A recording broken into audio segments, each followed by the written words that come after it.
आम ए देखा दीटा 5 pin socket, 4टा switch, गोटे इंडिकेटर, गोटे फ्यूज, गोटे फैन, गोटे बल्ब एक कनेक्शन करवा देखो ओडिया रे।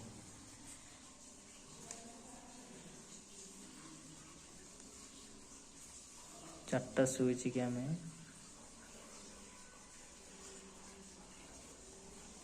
कनेक्शन कर 4टा स्विच मेन करंट आम आसो फ्यूज को आउट दबा इन सब आउट गोटे फ्यूज गोटे दे इंडिकेटर को फ्यूज करंट फेज करंट 4टा स्विच एटा एल एटा एन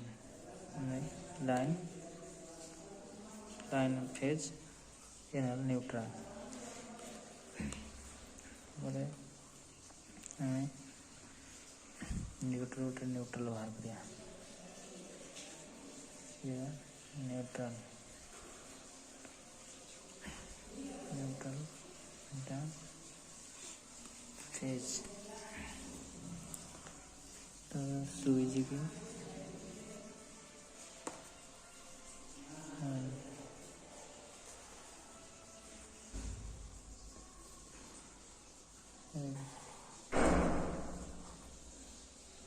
करंट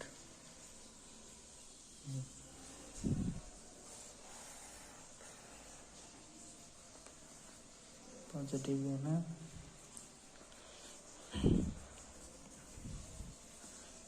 और स्विच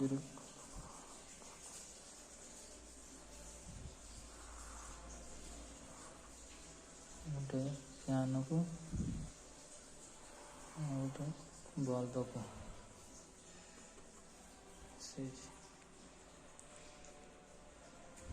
तापर न्यूट्रल एथ्रू न्यूट्रल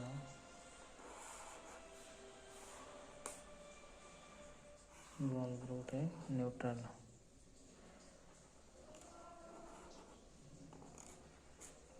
न्यूट्रल होला ये हमारा न्यूट्रल गोटे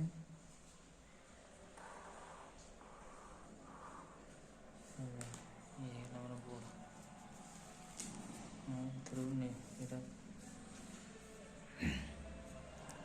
थ्रू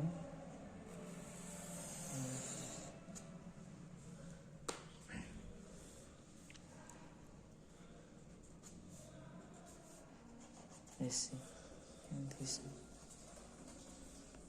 करंट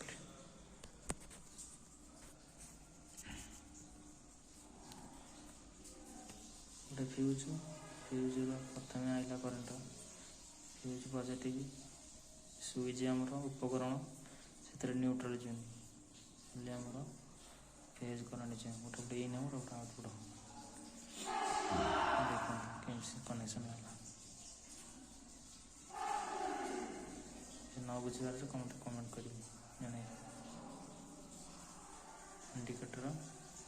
फ्यूज इंडिकेटर गोटे न्यूट्रल जो फ्यूज हो फ्यूज जो गोटे पॉजिटिव जो गोटे इन हम आउटपुट गोटे बाहर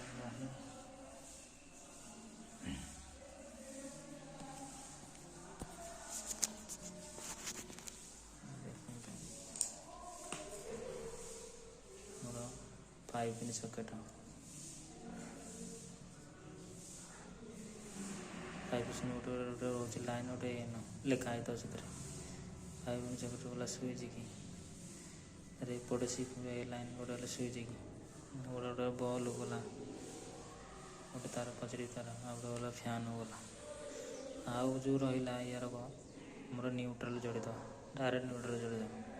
फैन ये इंडिकेटर ये फ्यूज ये स्विच 4टा स्विच 4टा मोर कनेक्शन करता डायरेक्ट जोड़ी